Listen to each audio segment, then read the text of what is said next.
నా గొర్రెలు నా బిడ్డ పెళ్లి చేసినాయన్న తృప్తైన నీకుంటది. సరేనే, నువ్వు అన్నది కూడా నిజం.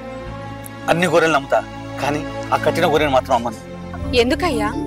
అది నా పెద్ద కొడుకు లెక్క గొర్రెల మందను చల్లగా చూసుకుంది. అది నేను సచ్చినా బతికినా నా కళ్ళ ముందు ఉండాలి, దాన్ని నమ్మను. సరే తీయ్యా, నువ్వు అన్నట్టే చేద్దాం.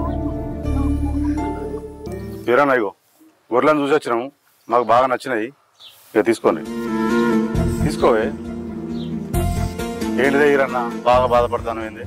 ఏం లేదు సత్యన్న, ఇంతకాలం ప్రాణంగా పెంచుకుంటున్నారు నా గొర్రెలు నాకు దూరం అవుతున్నట్టు బాధ. అట్లా బాధపడక వీరన్న, ఇట్లాంటి గొర్రెలు అమ్ముకున్న బాధ నేను కూడా అనుభవించిన. నేను మళ్ళీ మంచిగా అయినా, నీకు కూడా మంచి రోజులు వస్తాయి, నువ్వు కూడా మంచిగా అవుతావు. నువ్వు అస్సలే బాధపడక వీరన్న, నేను నీకు మంచిగా జరుగుతుంది. నీకు నేను గొర్రెలను కూడా నేను పాన లెక్క పెంచుకుంటానే. నువ్వేం పరేషాన్ కాకు, బాధపడకు, దిగులు పడకే వీరన్న.